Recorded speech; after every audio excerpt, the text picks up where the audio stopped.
আসসালামু আলাইকুম, কেমন আছেন সবাই?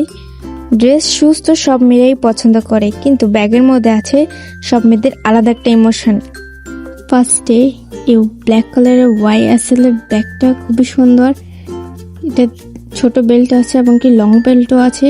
ছোট বেল্টের দুই পাশে খুব সুন্দর করে ডিজাইন দেওয়া আছে চেইনের। এটা একটা চেম্বার দেওয়া আছে, ভিতরে ছোট একটা চেম্বার আছে, ভিতরে অনেক জায়গা আছে, আপনারা চাইলে যে কোনো কিছু ক্যারি করতে পারবেন। তারপরে এই রেড কালার ব্যাগটা, এটা খুব সুন্দর এবং এটা বেলটা খুবই সুন্দর, এটা আপনারা বড় ছোট করতে পারবেন। এবং এটার একটা চেন দেওয়া আছে, ভিতরে ছোট একটা চেন আছে, আপনারা চাইলে যে কোনো কিছু ক্যারি করতে পারবেন। এটা অনেক স্পেস আছে, চেনটাও খুব সুন্দর। এই ব্যাগগুলো মানহা মার্ট পেজ থেকে নিয়েছি, ভিডিও মেনশন করে দেব। খুব রিজনেবল প্রাইসে, 1000-এর নিচে এই ব্যাগগুলো আপনারা পেয়ে যাবেন। আমার কাছে লালটাই সবচেয়ে ভালো লেগেছে। এখন আপনাদের কাছে কোনটা ভালো লেগেছে তা কমেন্টে বলে যাবেন। আল্লাহ হাফেজ।